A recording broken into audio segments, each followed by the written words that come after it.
Nós voltamos com a nossa edição de hoje do TVC News e já está aqui no estúdio para conversar comigo o vereador Cristiano, da Câmara de Vereadores de Balneário Camboriú. Ele que vai conversar aqui com a gente sobre a CPI do saneamento, porque a assinatura do vereador Cristiano era aquela 7ª assinatura mais importante que faltava para que desse início, então, à CPI. Vereador Cristiano dos Santos, seja muito bem-vindo ao TVC News. Dai, boa tarde aos seus telespectadores. É um prazer imenso trazer informações, esclarecimentos aos nossos munícipes aqui de Balneário Camboriú. Vereadora, a sua assinatura essa semana aí estava sendo muito esperada, né? Não só pela Casa Legislativa, também pelo setor administrativo do município, né? Mas por toda a população. A princípio, a assinatura, essa 7ª assinatura é uma assinatura que nós vínhamos avaliando bastante, até porque é uma matéria muito delicada, né? Uma matéria que muitos munícipes da nossa cidade não conseguem compreender o grau que está, a condição que está, né? E nós, como representante do povo, somos cobrados, né? E eu acho que a minha obrigação, quando eu me tornei vereador nessa legislatura, é de, no mínimo, responsabilidade devolver ao povo a representação que de fato ele espera da gente. Então, todo o contexto nos levou a isso, né? E a gente via que não existia movimentação por parte de outros vereadores da Câmara para que se fizesse essa construção, né? Para fazer, então, o encaminhamento da 7ª assinatura, e nós vamos devolver esse comprometimento que a sociedade nos deu para representar lá no Parlamento. Até porque, vereador, este é o papel da Casa Legislativa, né? Fiscalizar os órgãos, tanto o setor administrativo do município, quanto aqueles que também prestam serviços para o município. Sim, com certeza. A função parlamentar, né? E às vezes as pessoas não conseguem discernir o que é o executivo, o que é o legislativo, né? E as pessoas acham que o vereador no legislativo só faz projetos de leis.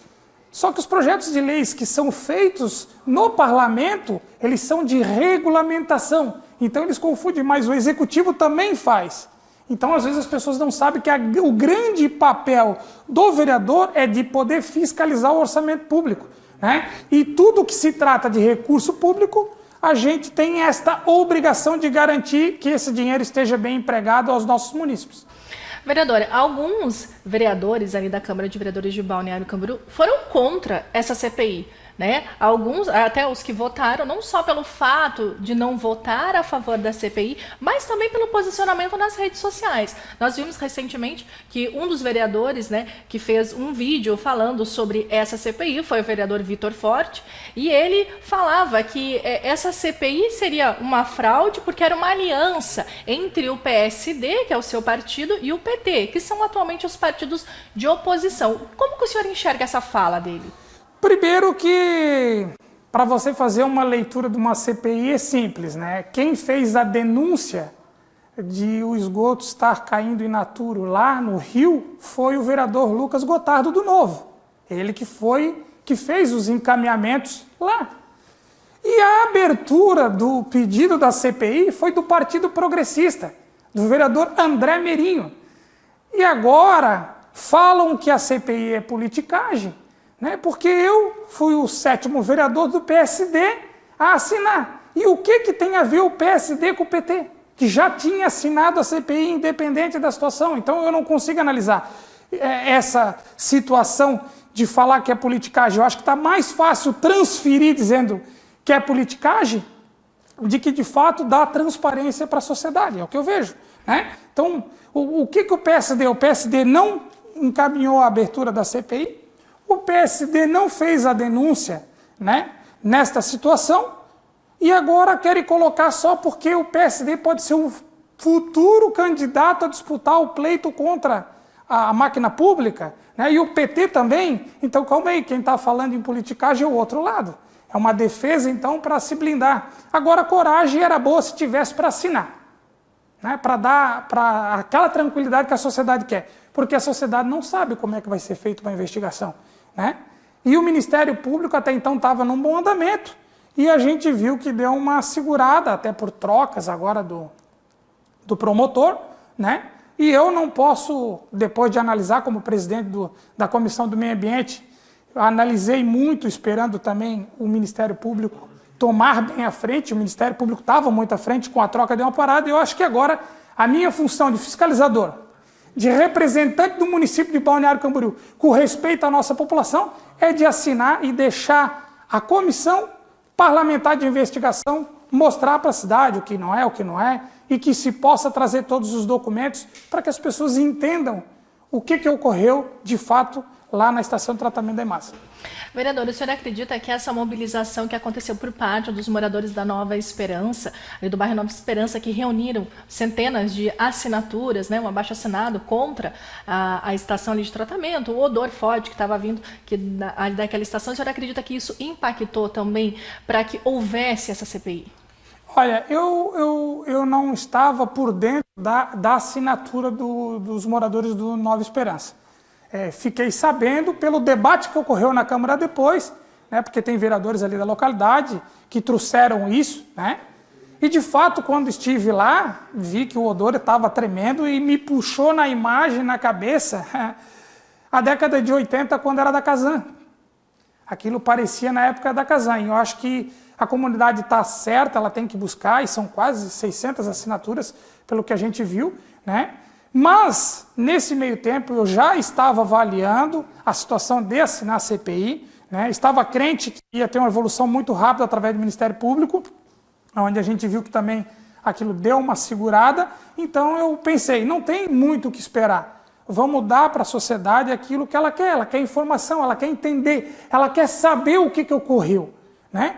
E o mínimo quando tu pode trazer é numa CPI. CPI vai ser instaurada daqui 10 dias, monta-se uma comissão, né? A comissão parlamentar de investigação vai poder pedir documentação, vai poder provar o que ocorreu, o que não ocorreu, e é esse o papel. O nosso papel, além de representar, é de fazer a fiscalização e tentar ser o papel mais importante para a sociedade ter essas informações. Vereador Cristiano, eu quero aqui agradecer a sua participação no TVC News. Muito obrigado ao vereador que esteve aqui trazendo esclarecimentos sobre esse momento importantíssimo que vive o município de Balneário Camboriú. Estamos sempre de portas abertas para o senhor, toda a sua equipe e também para toda a Câmara de Vereadores de Balneário Camboriú. Eu que agradeço a oportunidade de a gente poder estar aqui trazendo as informações, né? E o meu gabinete está à disposição da sociedade para o que precisar de informações sobre o mandato, até mesmo sobre a CPI. As nossas portas estão abertas, até porque lá é a casa do povo e nada mais justo do que estar lá para representar esse munícipe que a gente ama, essa cidade maravilhosa, e obrigado aí pela oportunidade de todos. E agora nós vamos acompanhar uma reportagem sobre uma operação da Polícia Federal que aconteceu no município de Palhoça. A Polícia Federal realizou nesta sexta-feira buscas na residência de uma mulher moradora de Palhoça, que utilizava documentos falsos para efetuar a abertura de contas e movimentações financeiras fraudulentas junto à Caixa Econômica Federal. Além dos prejuízos e a negativação causadas a terceiros, a suposta estelionatária já teria logrado cerca de R$25 mil com golpes no banco público. As buscas foram realizadas em cumprimento a mandato de busca e apreensão expedido pela Justiça Federal em Florianópolis a pedido da PF. Durante a investigação, identificou-se que os documentos fraudados pela suspeita tratava-se de carteiras de identidade e comprovantes de residência que, em razão da qualidade da falsificação, acabavam por possibilitar a abertura de contas na Caixa Econômica Federal, permitindo diversos atos de detrimentos das vítimas, como, por exemplo, o saque de valores relativos ao FGTS.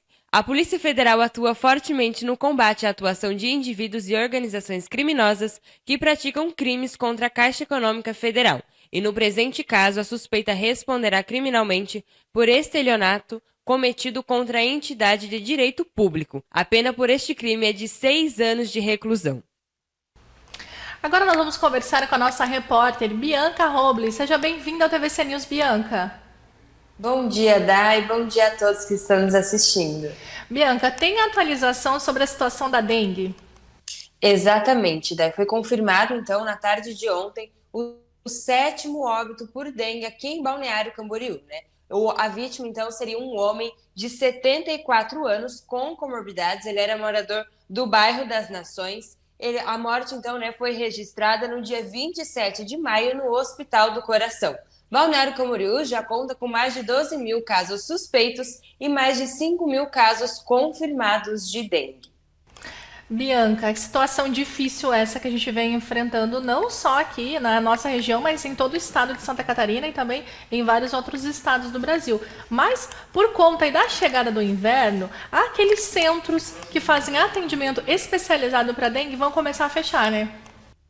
Exatamente. Daí houve então uma queda, né? O que eles dizem, né, sobre o fechamento é que houve uma queda na procura dos atendimentos nesses centros de dengue. Então vai ser feito o fechamento, né? Aqui em Balneário Camboriú, o Centro de Referência Municipal de Atendimento à Dengue vai encerrar suas atividades hoje às 7 horas da noite. Após este horário, então, a população vai poder procurar as UPAs 24 horas, né? A UPA das Nações e a UPA da Barra, e também o Hospital Ruth Cardoso para estar fazendo os atendimentos sobre a dengue. Em Itajaí também, a Vila da Saúde, que é também somente para atendimento à dengue, vai encerrar seus atendimentos hoje à tarde, às 4 horas da tarde. Após este horário, também a população pode procurar os atendimentos nas UPAs 24 horas, né, no CIS, também do bairro dos Cordeiros, e depois também, durante a semana, procurar os atendimentos nas unidades básicas de saúde dos municípios, ali, né, dos bairros, para buscar esse atendimento, então, referente à dengue. Segundo o município de Itajaí,